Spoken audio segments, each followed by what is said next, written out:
Ku kasance da mu don kallon sabon shirinmu mai taken gani. Wannan shine sabon shiri na fim ɗin gani da zai dinga zuwa muku a kodayaushe a wannan tasha tamu. Kashi na farko, wuta mai tartsatsi. Sakamakon yaduwar bala'in annoba da aka yi a duniya, adadin al'ummar ɗan adam ya yi gagarumar raguwa zuwa ƙasa da mutane miliyan 2. Duk mutanen da suka rage a duniya sun koma makafi ne, ba mai gani a cikinsu kwata-kwata. A hankali sai kalmar gani ta ɓace gaba ɗaya.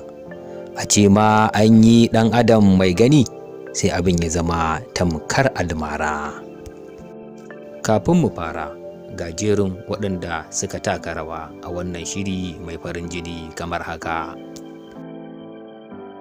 Baba Boss kenan, jarumi ne kuma sadauki, shine shugaban ƙabilar Alkeni. Ya auri Magara wadda ta zo da ciki ƙauyensu domin neman mafaka.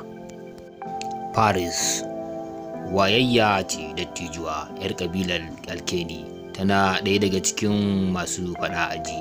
Ta kasance tamkar uwa ga Baba Boss, ita ta karɓi haihuwar Mogra. Ta zo Alkeni neman mafaka ɗauke da cikin tagwaye na tsohon mijinta Jar Lamarel. Ta auri Baba Boss saboda baya haihuwa. Sarauniya Ken ita ce take mulkin daular Fayan gaba ɗayanta, tana neman Jar Lamarel da Mogra ruwa a jallo.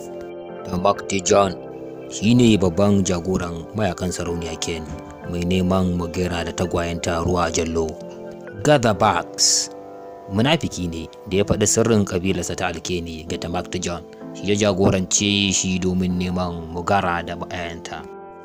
Kofun, ɗaya daga cikin tagwayen da Mugara ta haifa, shi ba irin mutanen Alkeni ba ne, yana gani tankaras da idanuwansa, ɗa ne ga Jar Lamarel. Harinwa, ɗaya daga cikin tagwayen Mugara, ya ce ga Jar Lamarel tana gani ita ma. Bull Lion, mayaƙiya ƙwararriya wajen sanin motsi. The Dreamer, uwa ga Bull Lion, shugaba ce a ɗauyin Alkeni. Wasa farin girki. Sai ku saurare mu a shiri na gaba domin kallon shirin da kuma bayaninsa dalla-dalla. Mun gode daga Kallo TV.